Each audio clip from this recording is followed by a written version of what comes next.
That's the funny part is like, I came out of Pearl and like the one thing that I took away. I'm done engineering now. Actually, the opposite. So I came out of Pearl and I was like, that was a crazy roller coaster. I want to do it again. Wow, true. I guess that's the other way to look at it. Today I'm speaking with Chrissy Meyer, who discovered electrical engineering at age 9 and never looked back. Now a partner at Root Ventures, she helps provide initial funding for companies tackling new and complex technical projects. We'll talk about how the time she spent at Apple developing iconic products like the iPod Touch and the Apple Watch helped her develop the skill of building hardware that she can scale, about her life-changing decision to drop everything and move to Santa Cruz in 2014 to work at a vehicle hardware startup, and about how she and 4 other engineers run Root Ventures. Plus, some pro tips for you engineers out there who have trouble getting excited about the non-technical sides of starting a company.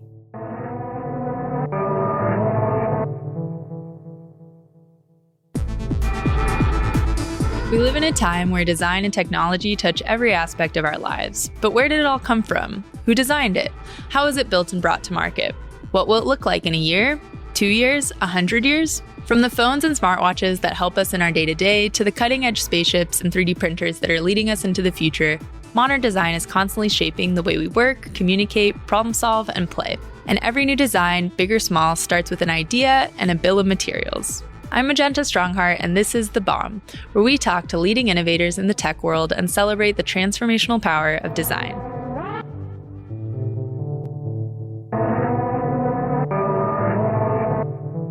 Thank you so much, Chrissy, for joining us today, and welcome to The Bomb. Oh, my pleasure. Super excited to be here. Yeah, we're really excited to learn more about Root Ventures and really dive into your background, because I love that you have, I think, a very interesting story and kind of entry into venture capital coming from a really more traditional engineering and design for manufacture kind of background. Mm-hmm. So maybe we can just start there and learn more about kind of how you got into the hardware space. Yeah. So I'd say that like it all started out when I was 9 years old. So as a 9-year-old, some old college buddies of my dad came and visited for Christmas, and they brought me one of these, like, I don't know if you remember the like build your own radio kits from Radio Shack, mm-hmm. where you like kidnap R.I.P. Radio Shack. They were the best. I know. And I just like fell in love with this thing, and I decided then and there at like the age of 9 that I wanted to be an electrical engineer. And I don't think I've ever met a 9-year-old with as much conviction as I had about like electrical engineering. And the funny thing is, like, I never deviated. Like I stuck to that, and like mm-hmm. I was really passionate about it like all through high school and college. So I went to like a small undergrad only engineering school in the middle of nowhere in Indiana. Okay. Got my undergrad degree in EE, moved to Boston for a couple years right after school, where I worked on military satellites. And I like very quickly learned that although the technical work was really cool and super exciting, like government projects can be pretty slow. Mm-hmm. So I went back to school, came out here to Stanford, never intended to settle permanently in California. Famous last words. I grew up in Kentucky and thought that I would eventually move back east, but fell in love with like everything out here. Ended up dropping out of a PhD program at Stanford and going to Apple. And this was like, I'd say like my first week at Apple was 2006, and it was like the week that they launched the first iPhone. Wow. So it was a crazy time. And like coming out of school, and that particular week we called them beer bashes. There was like a beer bash every week. It was like nonstop party, like day after day. And like being a grad student coming into that environment, I'm like, this is amazing. Yeah, you're like, what kind of workplace environment is this? This is too good to be true. Like free beer. Oh my gosh. So I ended up spending like 6 or 7 years at Apple, and Apple just like, it hooked me on building things. Like it like made me fall in love with building hardware. And not just building hardware, but like building hardware with an eye towards scaling. Mm-hmm. Because if you're going to build one of something or 100 of something or 1,000 of something, or if you're going to build tens of millions of something, you would design it totally different from the very, very beginning. Yeah. And that time at Apple, like there was no one else in the world that kind of was able to do what they did in terms of how quickly they could scale products. So I came in and like I joined on the engineering program management side and shipped, I think, 4 iPod Touches, 1 iPod Nano, and then I did a bunch of led all the exploratory design work for the first Apple Watch. Wow. Such an iconic time. Yeah, you were there, period. Yeah. It was wild. And I say I worked on iPods, and I guess that's not cool and exciting and sexy anymore. People don't even remember. I mean, they hold like a sweet place in my, my growing up, and like getting a new iPod for Christmas was always like such, what you look forward to every year. So well, now I feel like I'm dating myself. When I say I worked on iPods, people are like, you were that old? No, I think, like I said, it's probably considered for a lot of people who enjoyed those products like a very kind of like iconic time for Apple, products and releases.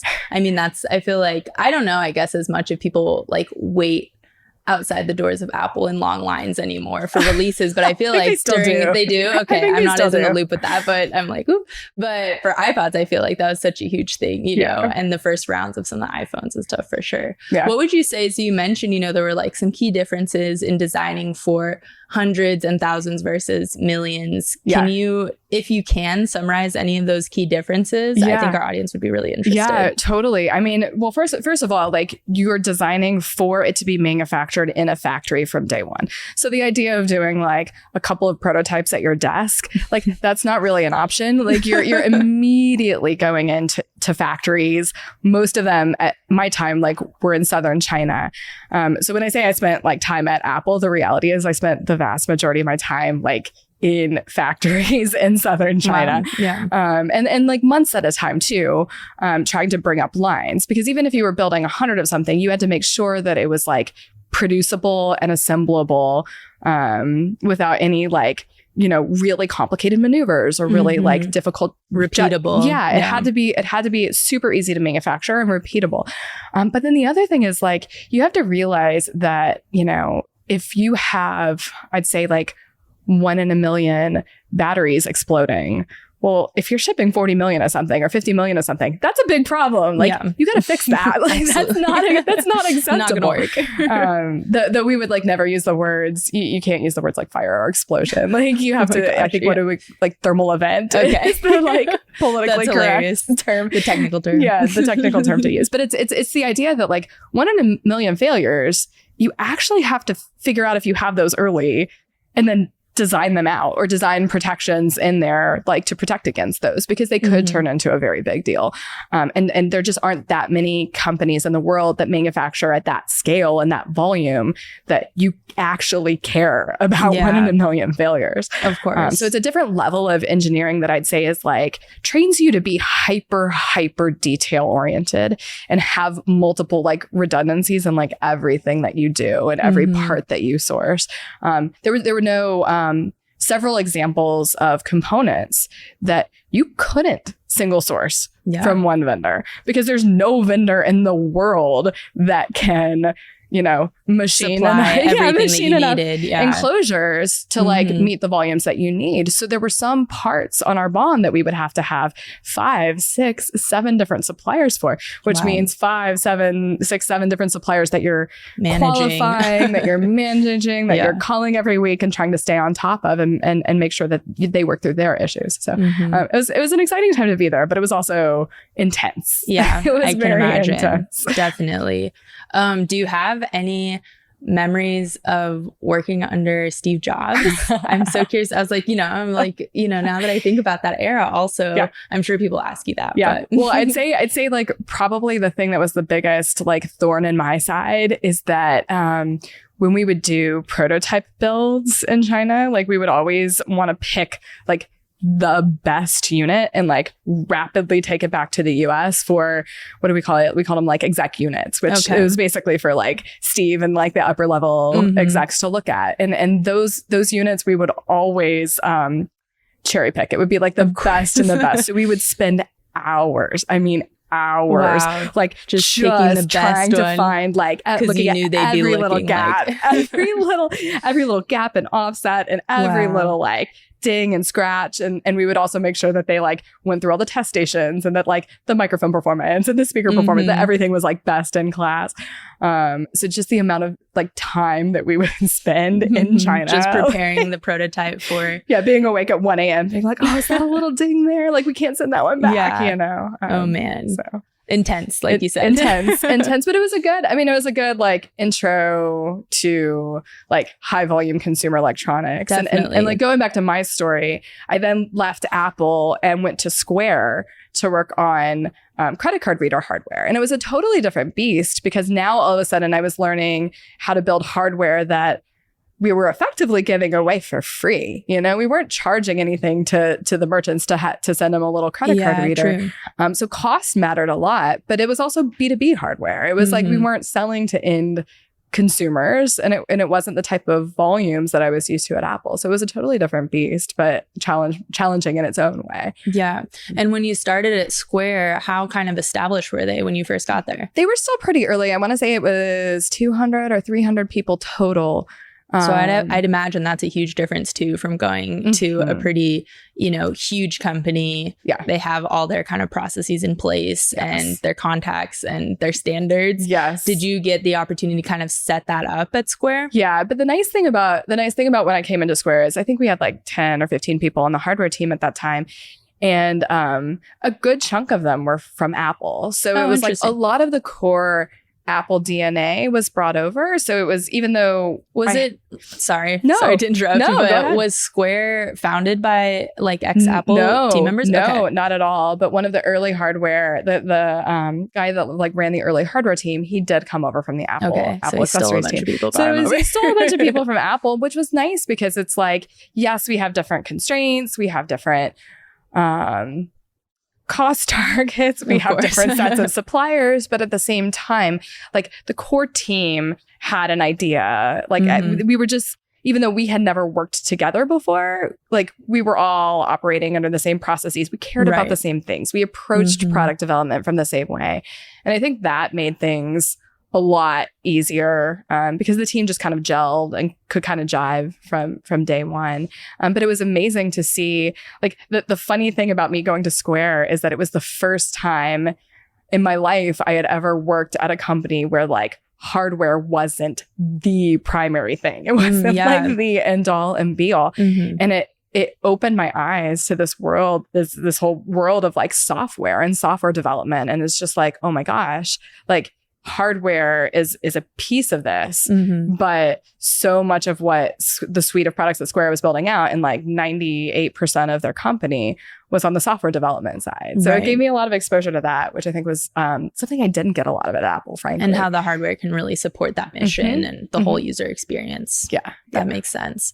Okay. So then after Square, where did you go? So I left Square. It was a pretty short stint at Square, but after Square, some of my friends from Apple called me up, and I remember it distinctly because they were like, okay, Chrissy, we're starting a company. We want you in. We don't have an office. We can't pay you.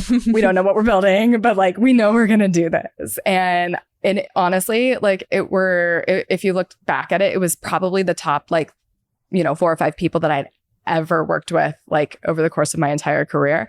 So all of those things were almost irrelevant. I was like, yep, I'm sold on you guys. I'm in. So the funny thing is, like, we took a big leap of faith because my husband quit his job at the time. I quit my job at the time, and we both moved down to Santa Cruz to work on this startup together. And we were like all in from day one.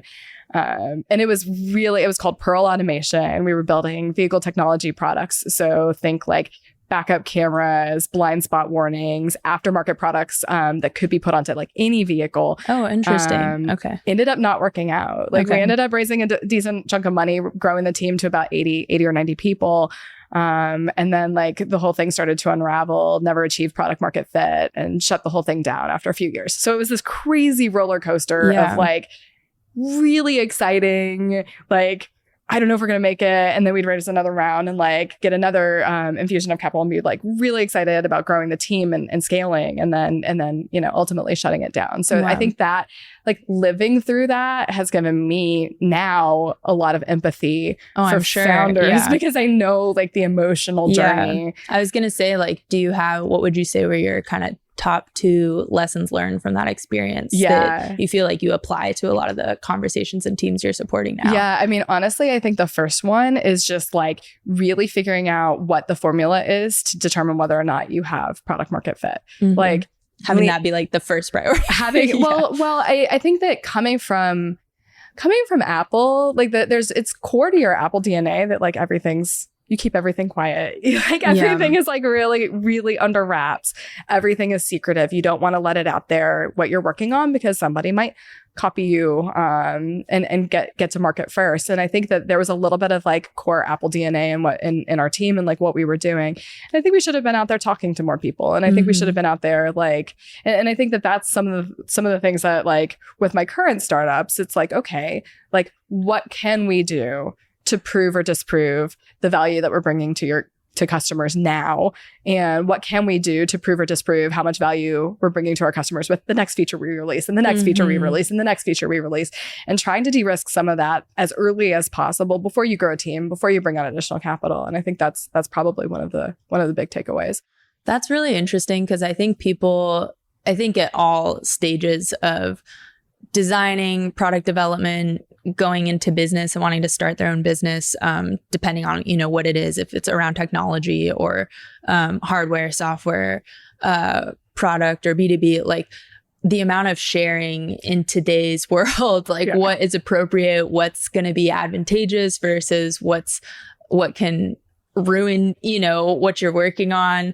And it sounds like, I mean, I think there's probably no, you know, general rule of thumb that it's probably very case by case, but do you have any specific anecdotes or like ways that you kind of walk your teams through to understand what should they be kind of putting out there, or even in a limited scope, you know, if it's just to some user testers versus to other investors, or to actually, you know, sharing on social media or whatever it might be as a marketing tool, kind of how do you navigate? I've actually like swung pretty dramatically in the opposite direction of like encouraging our companies to like share more sooner, like put it all out there. Put it all out there, because the reality of it is you're always going to have detractors. You're always going to have people that like are haters that say, oh, I would never use that, or oh, like, you know, that would never work for me.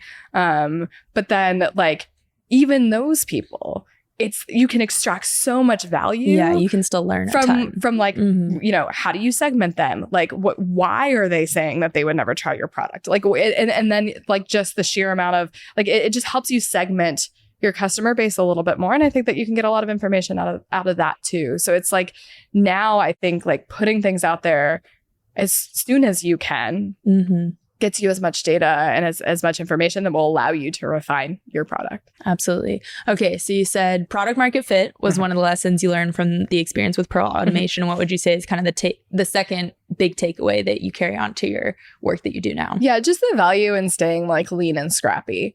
So I think at that time, like keep in mind that we were operating in a space where a new autonomous vehicle company was popping up like every 6 months. Can you tell us kind of what year Pro Automation, what that was happening? We started back in 2014. Okay. So that was like the peak of the like autonomous vehicle bubble. So it's like when companies were going out and raising huge sums of money from big name investors with the promise that like autonomous vehicles are like 3 years in the future. And I think a little bit of that hype cycle got a bunch of companies of that era like way too far ahead of their skis, and making promises that like no one could keep, that were technically impossible. So I think that like, you know, you can look at that whole era and see what happened and see how many companies, you know, blew up and exploded and you know, ended up ultimately going under. And you can kind of look back and be like, okay, well, just because you can take more capital right now doesn't mean that you should. Yeah. Like, just because you've got investors trying to throw money at you doesn't mean that you should take it. And I think that fast forward to 2021 and like the crazy cycle of investment that we saw happening in 2021, a lot of people learned that the hard way again, right? It's like we have a lot of companies that went out during that era and raised huge sums of money and outrageous valuations with very little to prove, like with very little to demonstrate product market fit or very little revenue.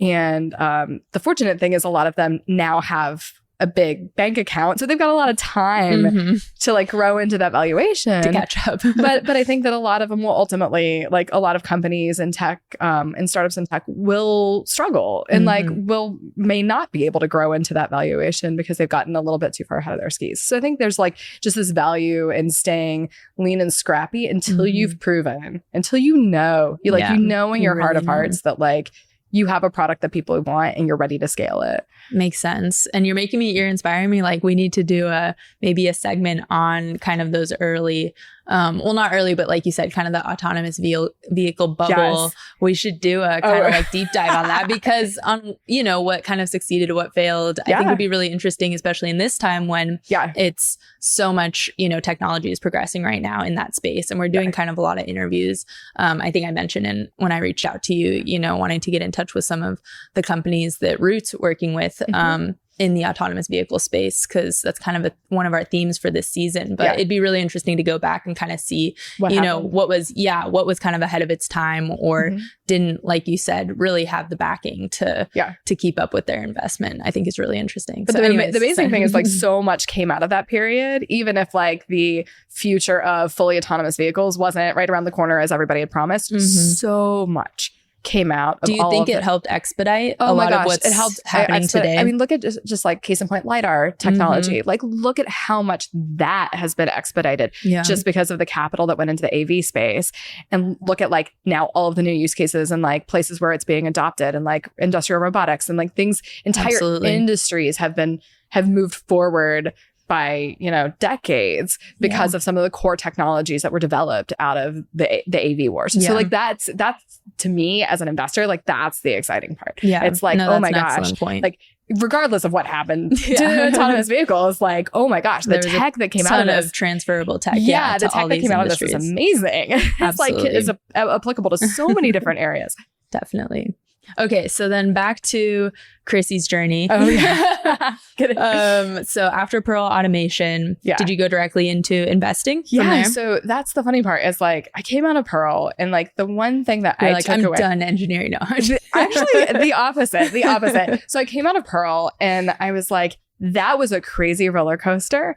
I want to do it again. Wow, I want to true. do it again. I guess that's the other way to look at it. It's like I loved it. I loved the thrill of it. I loved everything about it, and I just like fell in love with early stage startups, and just like was so jazzed by it that I knew that I was either going to start something myself or I was going to join another like really, really early stage kind of inception level company. The thought of like being an investor never crossed my mind, like never once crossed my mind. So I was out there trying to figure out like, okay, what do I want to do? Like take a little bit of time off. What company do I want to join? Maybe I should consult with some startups like while I'm like just kind of shopping around. And that's when I met Kane and Avidan, who are my partners now at Root Ventures. And I had a few conversations with them and we were mainly talking about their portfolio companies and they invested in a lot of hardware at that time, and my background was in hardware, so we kind of hit it off. I forget how many conversations we got in, but then they were like, "Have you ever thought about becoming a VC? Have you ever thought about like giving investing a try?" And like my gut reaction was like, "Oh man, no."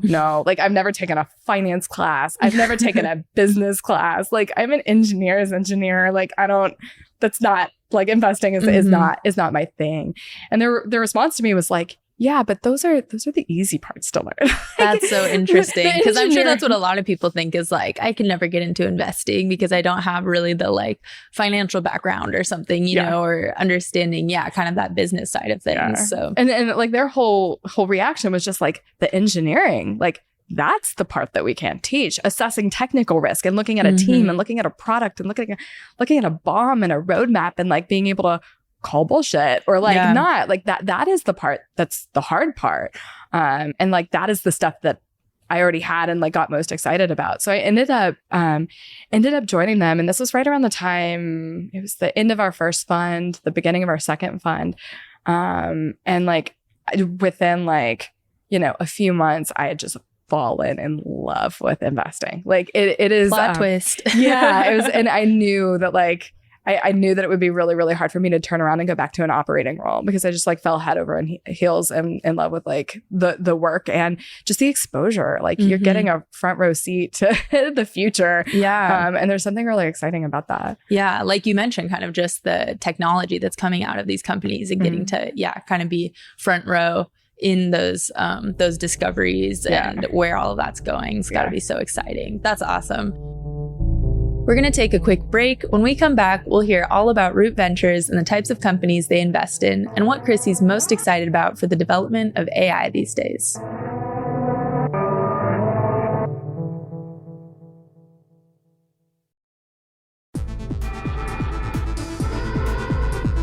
Welcome back to The Bomb. I'm Magenta Strongheart. Today, we're talking with Chrissy Meyer, electrical engineer and partner at Root Ventures. Let's continue to learn how her engineering expertise gives her a leg up as an investor. I think this is a great segue into what is kind of the elevator pitch for Root Ventures. Yeah. A nice way of asking, like, what exactly do you do? No.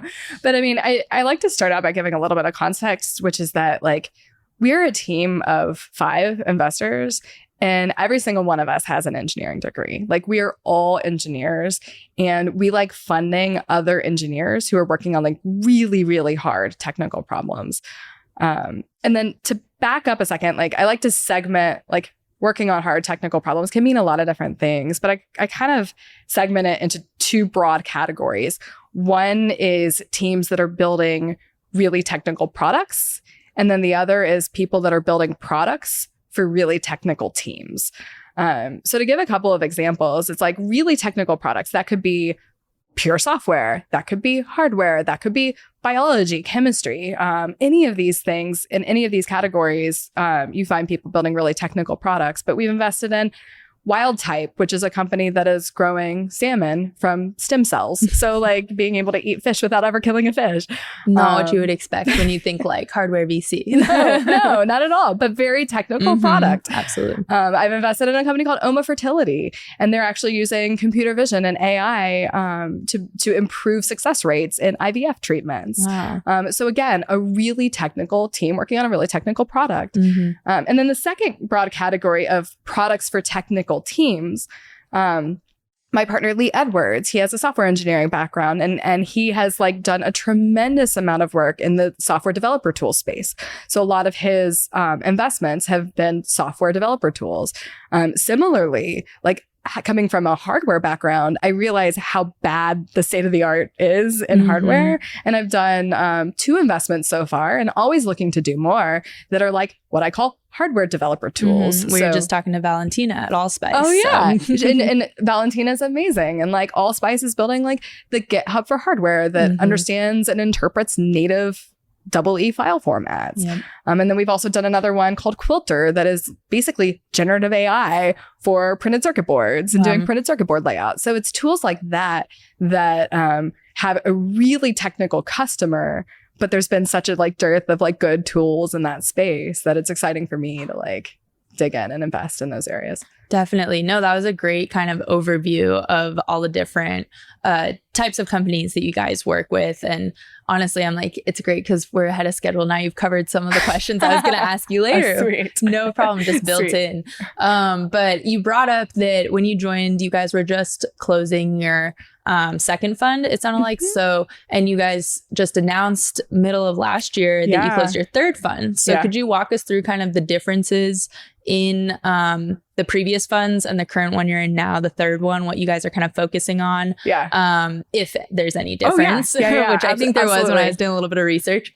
And then I'd love to move on into some of the specific companies that you guys are supporting and ask more totally. questions. I'll start out by saying like Fund 3, mo money, mo problems. Really bad. That's the name of the episode. 90s hip hop joke. But no, I mean, the truth is like our third fund is a $150 million fund. Wow. Which is twice. Thank you. It's twice the size of our second fund.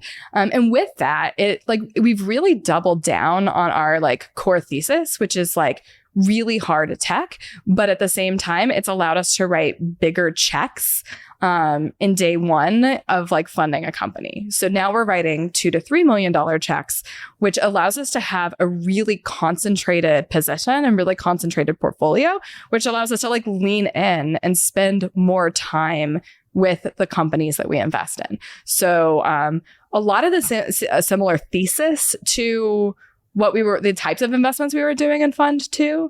But at the same time, like we're just really, it's the opposite of what people call a spray and pray approach, where you write a lot of little checks into a bunch of companies and hope that one of them pans out. We kind of take the opposite approach, where we do a total of 6 to 8 investments a year, and that's it. But then we really lean in and help those companies with hiring, with recruiting, with high-level sales strategies and customer introductions. And I've done full bomb scrubs and like costed bombs for our portfolio companies before. You know, we really get into the weeds and we really get into the details to make sure that like, they're set up for success.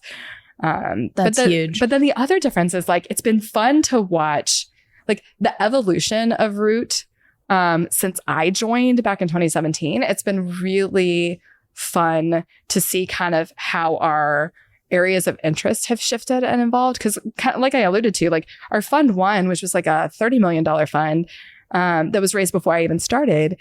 It was, if you go back and look at our Fund 1 companies, they're mostly hardware companies.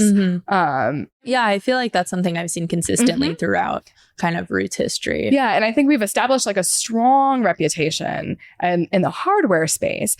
But then by the time we got to Fund 2, we brought on Lee Edwards, who does all of our pure software and enterprise software investments. And we've done more and more into that and what I would call software-enabled hardware. So it's like we still look at hardware, but a bigger portion is like pure software. And now Fund 3, we're starting to look at more and more in the climate tech, space tech, and even biotech spaces. Some of the most recent deals that I've done and I've gotten really excited about have been biotech deals, which is really exciting for me because I'm realizing that there's so much low-hanging fruit in this space. And like some of the core infrastructure is just like so broken and so outdated that I'm excited to like bring the common tools that engineers use into that world as well. To help like kind of level that up. That's awesome. Yeah. I was gonna, a few things that you've said made me curious when it comes to working. This is something we've talked a lot about kind of in some of the work we do at Design Lab and how we support our community. And in thinking about engineers that are working on products, and you saying, you know, a few times that you primarily your engineers working with other engineers. And I think there's some common challenges because engineers want to work on the tech, and that's not everything that makes a business successful, right? Correct. So I'd love to hear kind of, if you don't mind, summarizing what would you say are some of the top challenges that you all really support engineers through?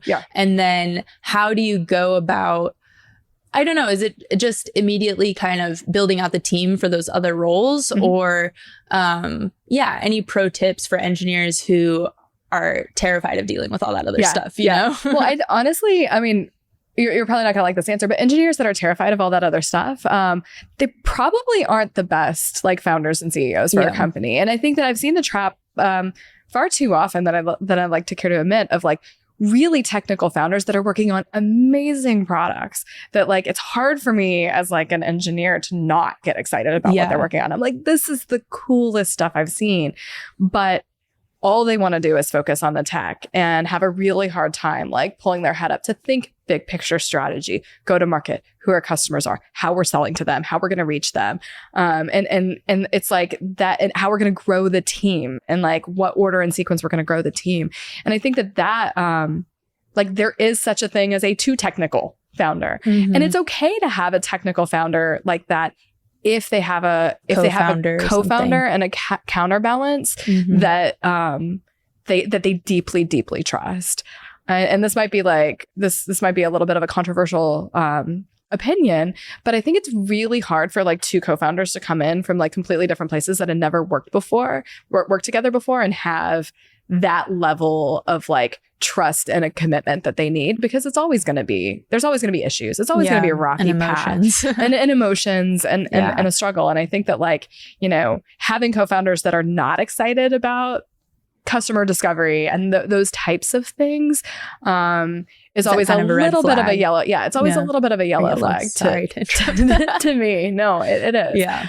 That's interesting to hear too, because I have, you know, attended some kind of startup events and things where I've heard kind of professionals in the space say like, you go find your co-founder, you know, in a way that it's like, it sounds less kind of crucial and serious to what you're saying about how like there needs to be that rapport and that relationship. So I think that's important for people to hear, because it might be a little different than some of the just like stuff that gets thrown out there. Like you got to find a co-founder that balances your skills and all these things, but it's like, it's a really emotional relationship. And so that trust and what you're saying, I think is important to emphasize. Right. And I'd say that like, if you look at the vast majority of our portfolio companies and the vast majority of our founding teams, it's, I don't know that we've ever funded a founder where we were like, okay, they immediately need to find a business person, right?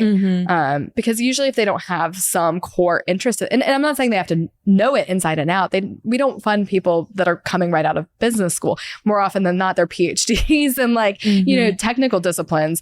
Like people can figure that out, but there has to be this like intrinsic motivation and excitement to learn those things and to go figure it out. Okay, got it. No, that makes sense. It's an important differentiation. So when it comes to some of the tech, you know, you guys are investing in right now and that kind of everybody's just talking about these days, for example, AI and AI across like so many disciplines. So we don't have to be discipline specific, but what do you kind of like sick of hearing, you know, when it comes to the buzz around AI? Because I think, you know, everyone wants to have an opinion. It made its waves also just even in social media and all these different places. But I'd love to hear, what are you kind of sick of? And then what are you actually most excited about when it comes to this technology? Yeah, in terms of what I'm sick of, okay, I have so many answers to this. No, I mean, the first is like, I'm a little bit unnerved by the number of like AI funds that are popping up. The truth is like we've been investing in AI since 2015, right? She's like, we've been knowing that this was the future. Yeah. So many of our companies, if you look back at our entire portfolio, so many of them are like using AI in some like form and fashion. And then the other thing that I'd say like I'm a little bit sick of or turned off on is like people that think if you just throw AI for fill in the blank in front of anything that you'll be able to buzzword. That you'll be able to raise money. And I think the truth is like just because AI exists doesn't mean that you should throw it at every single problem. Like first and foremost, you have to be solving a real problem for a real person that is then willing to pay you to solve said problem for them, right? And like if that doesn't exist, it doesn't matter if you're using ChatGPT or like something else under the hood. Like what really matters is that you're solving a real problem. And like a lot of times the AI and the generative AI is like a means to an end to get there. But if the problem isn't real and if it isn't severe enough that people would pay you for it to solve it, then it doesn't matter. It's almost irrelevant what the tech is. But to kind of like flip that on its head a little bit, like what am I excited about? I think I really do. Yes, like it can feel like we're in a little bit of a hype cycle. And if you look at the amount of capital that is going into generative AI right now, it's enormous sums of money. But I think the hype is real. Like I really believe that like we are at this big inflection point. And just like the maturity of large language models, it's gotten almost commoditized to a point that, you know, ChatGPT and Stable Diffusion and everything in that vein has gotten commoditized and like easier and easier to use. That the thing that I'm most excited about is founders that maybe aren't, you know, experts and have PhDs in machine learning from Stanford, or maybe don't have like deep experience with building and training their own large language models, but that are now able to use the core technology and use it to apply to a problem that is like very specific to an industry that they deeply understand and that they know incredibly well. So a lot of the companies that I'm looking at these days are like people who are applying like those types of technologies and AI in varying shapes and sizes to really specific problems in really specific industries. And that is what I'm most excited about at the end of the day. That sounds awesome. Yeah. And like you said, it goes back to there being a problem to fix and that really being at the core of their solution or what they're trying to develop. Do you have an example of that? Yeah. So I think I talked about the PCB. Yeah. Like the Quilter, which is doing generative AI for PCB layout. We invested in Oma Fertility that is doing AI for IVF and fertility treatments. And then we've also invested in a company called Adept, which is a generalized AI platform built by David Lawn, who's of OpenAI fame, right? So it's like we've got lots of bets in the AI space across a lot of different like industries and sectors and verticals, and are always looking for more. But I think that the call out there. Yeah, I mean, please, anybody, please come to me. But I think the interesting thing right now is that as we see this like, all this hype and all these investors that maybe weren't looking at it as deeply before, like kind of like flock to the space, like valuations have become pretty inflated. People are able to get a lot more money at a lot higher valuation. And back to what we were talking about before with like the 2021 is the tech really there? It doesn't mean that they should go out and raise all this capital just because they have access to it. Like I think putting one foot in front of the other and raising an appropriate amount, like commensurate with like where you are in terms of your product development cycle and like determining product market fit, that is the most important thing. Absolutely. In my mind. Absolutely. Have you seen any of that in the space? I was going to say the space, but you can't say that. It's like space. In the space field. Yeah, no, we've definitely seen a lot of that, and we're excited to look at more and more space deals. So much so that my partner Emily, she actually came from SpaceX, so she looks at all of our space related deals, and we did one in a company called Cayenne Space, and they're basically building collision avoidance software, because if you look at the amount of space debris that exists now, it's a lot more than it was a few years ago. And if you fast forward a few years, it's going to be like exponentially worse than it is now today. There's going to be all these companies that are contributing to the whole the environment, the ecosystem around just the things that people are sending into space. Wow. Yeah. You got to imagine There's a whole world where world we need to think about there. Yeah, every single person launching a satellite is going to have some sort of collision avoidance like system and software to be able to like successfully navigate around those things. And are they all really going to build that in-house? My head around. Yeah. We're going to be talking to Interorbital actually in a few weeks, and then also I mentioned Relativity. So it's really interesting to see kind of all that's going on across the board. Whether it's like Interorbital, I feel like is doing a lot with students. Obviously, I'll learn more even after our interview, but these satellites with students getting kind of an introduction, I think, to sending things to space and engineering around that. Relativity obviously is making huge waves in the metal 3D printing. Yes.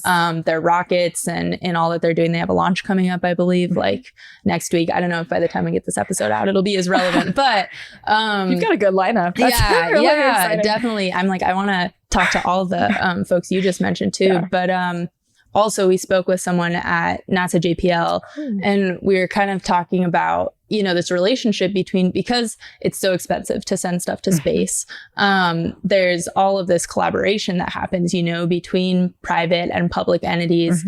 And it's interesting to think now, like what you're saying about kind of all the supporting tech that's going to help with all these missions and kind of sustain, this growing other world or ecosystem. That's really exciting. And it's been amazing. It's been amazing to see how dramatically I was working on satellites right out of undergrad. Like almost 20 years ago. And it's been amazing to see how full circle. How quickly the costs have come down, how dramatically the costs have come down, which is really exciting. Like, it's really exciting from my perspective, because you're just going to have more and more people launching more and more things into space, and like building the core infrastructure pieces to enable people to do that, I think is really powerful. Definitely. No, that's so exciting. Yeah.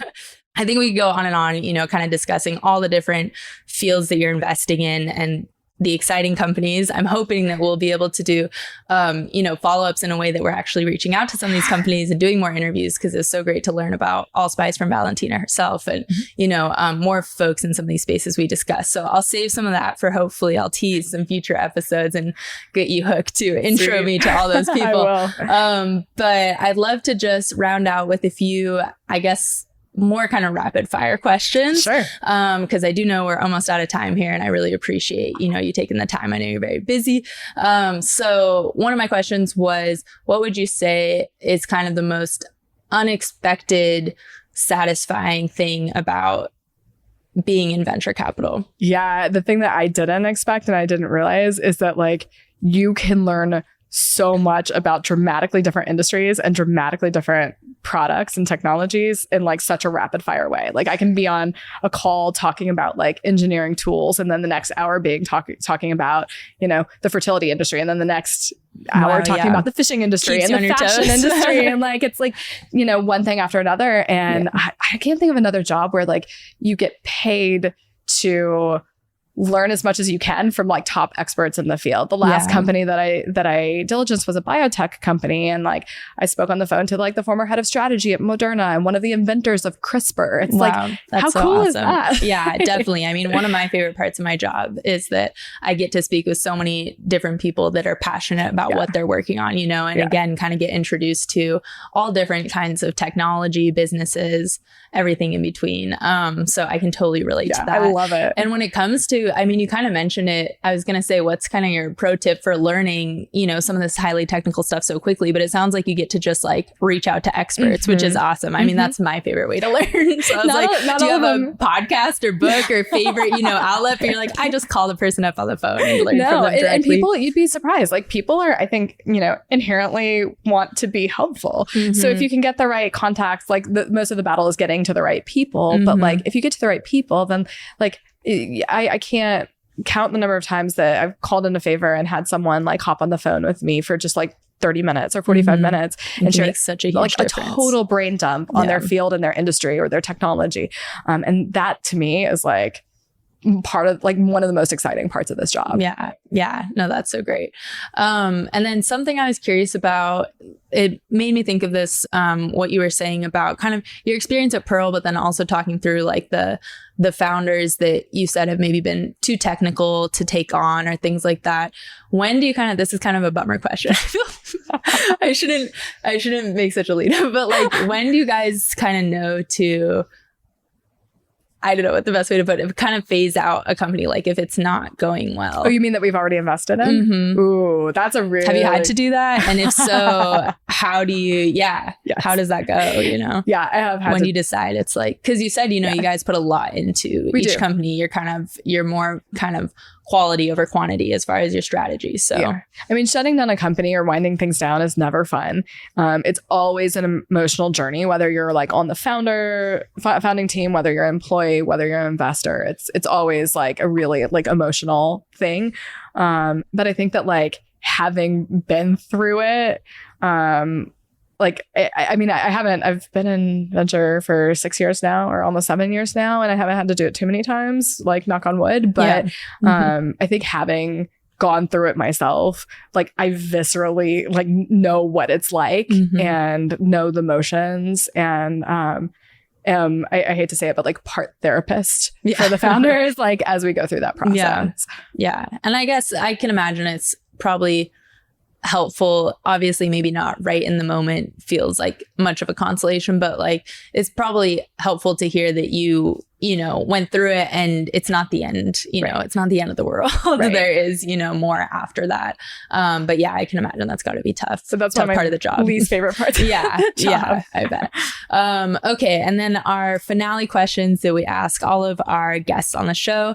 What is one thing in tech that's inspiring you right now? Yeah. Right now, the thing that I'm like most excited or inspired by is I'd say like the intersection of, AI plus automation plus healthcare.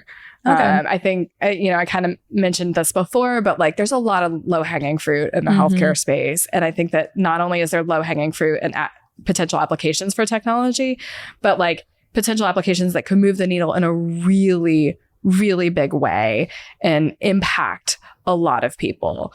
And I'm really deep. I'm going off on a tangent, reading a bunch of books about cell biology right now. Yeah. And like I'm really like starting to dig in on like genetics and disease and the human body. And those are the areas that I think are like really exciting for me to learn more about and continue to dig in on. Awesome. And then what would you say is one thing outside of tech that you're inspired by these days? Yeah. Just like in general, being outdoors. Like I live down in Santa Cruz, and there's like something about being out in nature or sitting by the ocean that's like really deeply, deeply inspiring for me. And then we've also had like recently like big rounds of storms move through and kind of crumbling roads and like, destroying buildings and infrastructure. And I think it's been really inspiring to see like how the community has kind of come together and rallied around that. Yeah, that's amazing. So like those are things that I think outside of work and outside of tech that like I'm spending my time thinking about. Definitely. Okay. And then last but not least, what is on your personal bill of materials? Yeah, this is my favorite question. But my own personal bomb is entirely dominated by my children these days. So I've got a 4.5-year-old and then 2-year-old identical twins. Such an exciting time. All girls. and I describe like my time at Apple as like very intense. And I thought that like all the sleepless nights would have primed me well for like being a parent. But my God, these girls are like giving me a run for my money. Like this is like next level intense. So I'm trying to teach my 4.5-year-old to solder. She's like, oh, that's so fun. Slowly learning how to hold a soldering iron. That's so awesome. We're getting there. But yeah, I'm breeding the next generation of female engineers. Love it. Love it. Single-handedly taking it all on. No, that's so great. And I was going to say one of my other questions earlier that we didn't have time for, but you kind of answered it in that answer is, how do you stay kind of hands-on? Because I know you're an engineer at heart. Obviously, you get to do some of that stuff. A lot of it's still on the job, it sounds like, but really getting to get your hands dirty and prototype stuff and build. It sounds like you're going to get to do a lot of that, plenty of that with your girls. So that's great. The list of projects is a lot longer than I have to I have a curriculum for the next, 20 years of their lives. So stay busy. That's awesome. Well, thank you so much for the time today, Chrissy. It's really awesome to get kind of behind the scenes view at what you guys are doing at Root. Some pro tips for any engineers, future entrepreneurs out there that might be interested in learning more about you all, and excited to see what's on the horizon for you all, and definitely get in touch with more of your founders. So thank you. Oh, thanks for having me.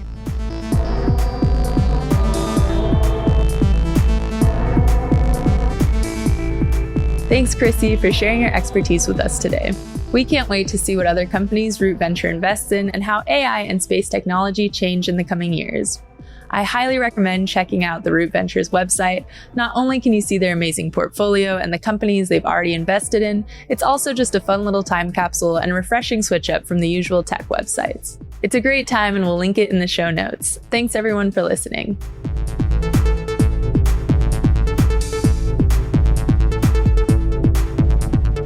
If you like The Bomb, don't forget to subscribe, rate, and share the show wherever you get your podcasts. You can follow Supplyframe and Hackaday on Instagram, Twitter, LinkedIn, YouTube, and Design Lab at Supplyframe Design Lab on Instagram and Twitter. The Bomb is a Supplyframe podcast produced by me, Magenta Strongheart, and Ryan Tillotson. Written by Maggie Bowles and edited by Daniel Ferreira. Theme music is by Anna Hogbin, show art by Thomas Schneider, special thanks to Giovanni Salinas, Bruce Dominguez, Thomas Woodward, Jin Kumar, Jordan Clark, the entire Supplyframe team, and you, our wonderful listeners. I'm your host, Magenta Strongheart. See you next week.